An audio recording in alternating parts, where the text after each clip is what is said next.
On this episode, we're talking about the things not to do when buying a home.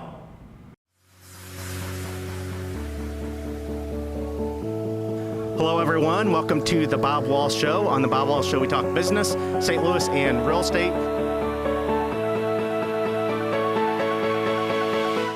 Hello, St. Louis. Thank you for joining us today. I thought it would be good to talk about things that you should not do when you're getting close to buying a home or when you are in the process of buying a home. And who better than Scott Shafman with Cornerstone Mortgage, Shafman-Jacobs Group, Yes. to discuss this, because a lot of this is related to credit. All of it's related to credit.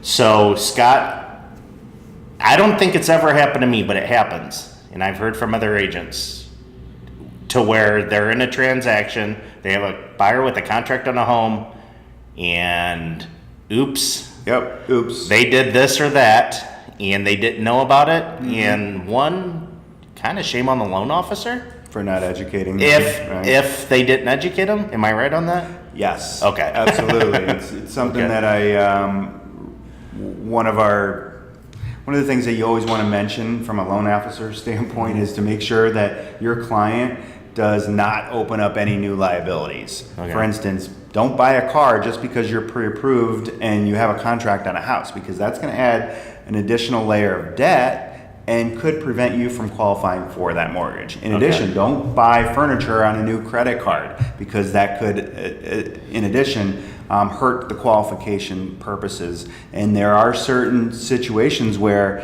if a inquiry, because there are situations where if what we do from a lending standpoint is check to see if there's new inquiries, a few days prior to closing. Okay. All right. If there is a credit inquiry and we verify, and then we follow up with the borrower to see if there's a new liability from that credit inquiry, that could be a last second disaster. And by inquiry, you're talking about just applying for credit, not even purchasing with it. Yeah, applying for it. Yeah, you don't want to do anything from a credit standpoint once you are pre-approved, or once you started the loan process, or once you have a contract on a property. It could be disastrous, and I have personally heard of other situations where people were not able to buy the house because of that, because they bought a new car, they bought new furniture, or they had they didn't pay that collection or that bill that turned into a collection and could have really damaged the credit score and hurt their ability to qualify for a loan. Yes, and a big reason why it affects your credit is because what you're approved for is associated with your debt to income ratio. It's a snapshot at that point in time, and you want to make sure that that snapshot only improves and does not get worse, because things could change during the transaction that could potentially impact the qualification of for the mortgage if you did acquire new debt. You buy a car, $250, $300 a month payment.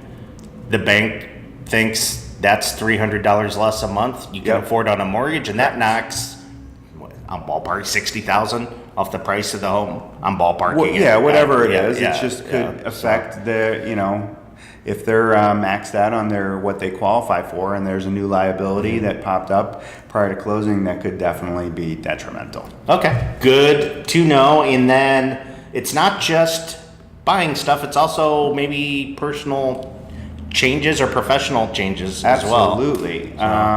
You want to be really careful as far as if you do get a new job, during that loan process, make sure you're communicating. And you can get a new job. Someone gets a good opportunity, they don't want to turn down a job that'll help their family. But this is where you want to communicate with the loan officer to make sure that if I get this new job that I'm applying for, that the loan will still be okay.